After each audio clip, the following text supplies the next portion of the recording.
Yan, maghahatid naman tayo ng bigas.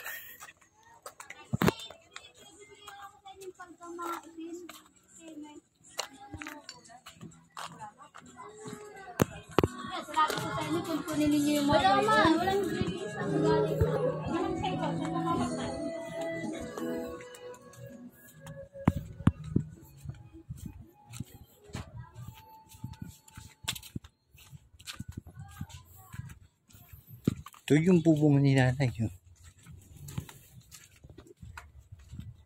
Tapo. Nanay, magandang.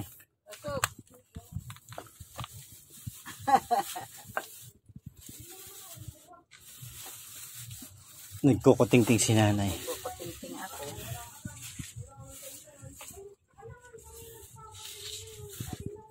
Itong aking mga band ay ipinapasiguro ko. Baka daw bahain uli.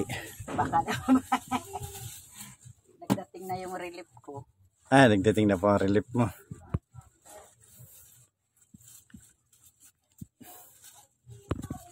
Ito po naman ang kaloob sa iyo ni Ma'am Eileen. Sino po? Si Ma'am Eileen po. Eileen? Wow.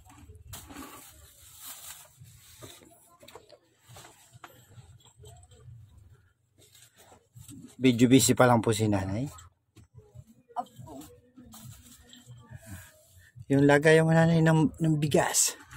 Ito nga ang iniimpis ko. Ayan. Tapos, tataktak na po natin. Ilalagyan na natin. Ito po.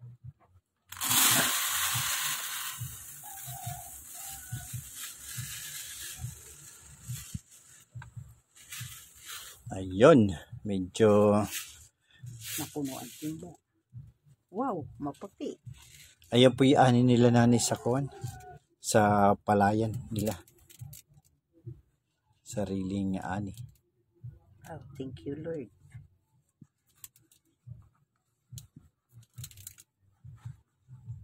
Ayan.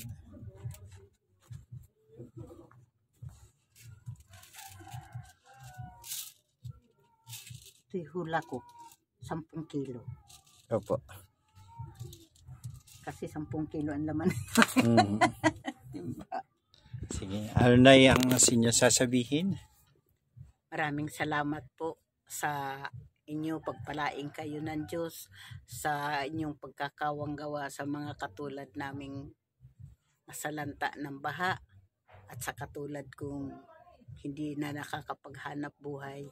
Maraming salamat sa inyo. Ano po yung trabaho ninyo nung kayo bata pa? Marami akong naging trabaho. Nag-assistant nurses ako. Nagkukulot ako at nagmamanicure ako. Pumapasok din ako nakatulong. Yan na yun.